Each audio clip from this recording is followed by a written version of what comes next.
وعلیکم السلام ورحمۃ اللہ۔ ہمارے سوال ہے جواب گروپ میں کس نے سوال کیا ہے؟ ہم بیڑی بولے کیا بول رہے ہیں واللہ اعلم، مجھے سمجھ میں آئی بیڑی ہی ہوگی۔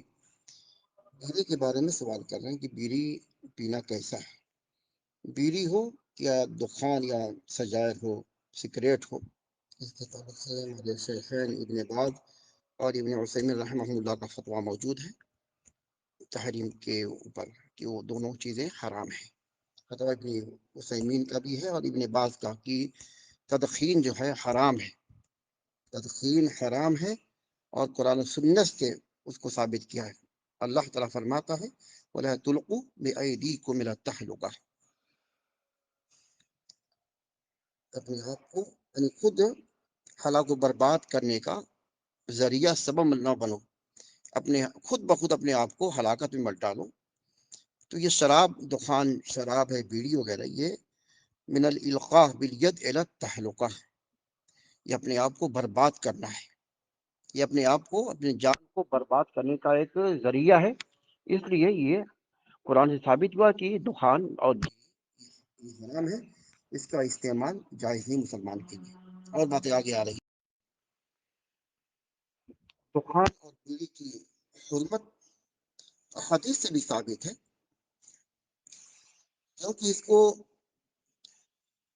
خریدنا جو ہے اپنے مال کو ضائع کرنا ہے، اور اللہ کے نبی کریم صلی اللہ علیہ وسلم نے مال کو ضائع کرنے سے منع فرما دیا، جو حدیث ہے مسلم کے اندر حدیث ہے، نہا رسول اللہ صلی اللہ علیہ وسلم عن اضاعت المال، اضاعت المال، مال کو ضائع کرنا کوئی فائدہ نہیں۔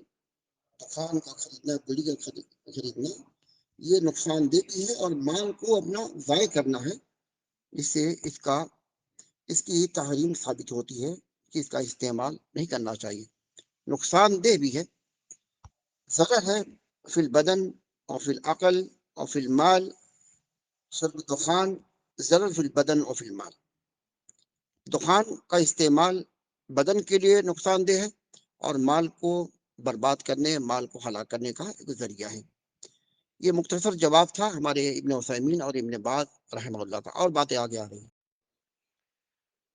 دخان جہاں مال کی بربادی کا ذریعہ اور جسم کے ہلاکت کا ایک ذریعہ ہے، وہیں پر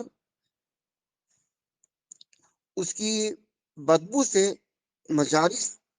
مجالس کو بھی خراب کرنے کا ایک ذریعہ ہے۔ جہاں بیٹھتے ہیں دخان پینے والے، بیڑی پینے والے، ان کے منہ سے بدبو آتی ہے، تو یہ مجلسوں کو، جہاں پر اجتماع ہوتا ہے، جہاں لوگ بیٹھے ہوئے ہیں، اگر کوئی ایک آدمی آ جائے بیڑی پینے والا، دخان پینے والا، تو اس کی بدبو سے ساری مجلس جو ہے خراب ہو سکتی ہے۔ تو یہ بھی جو ہے ایک مسلمان کو، اور خاص کر کے ملائکہ کو تکلیف دینا ہے، ملائکہ کو بھی تکلیف ہوتی ہے بیڑی اور دخان سے، ان کے منہ سے جو تمباکو ہو، بیڑی ہو، مسوار ہو، ان کی گندگی سے، اس کی بو سے ملائکہ کو تکلیف ہوتی ہے۔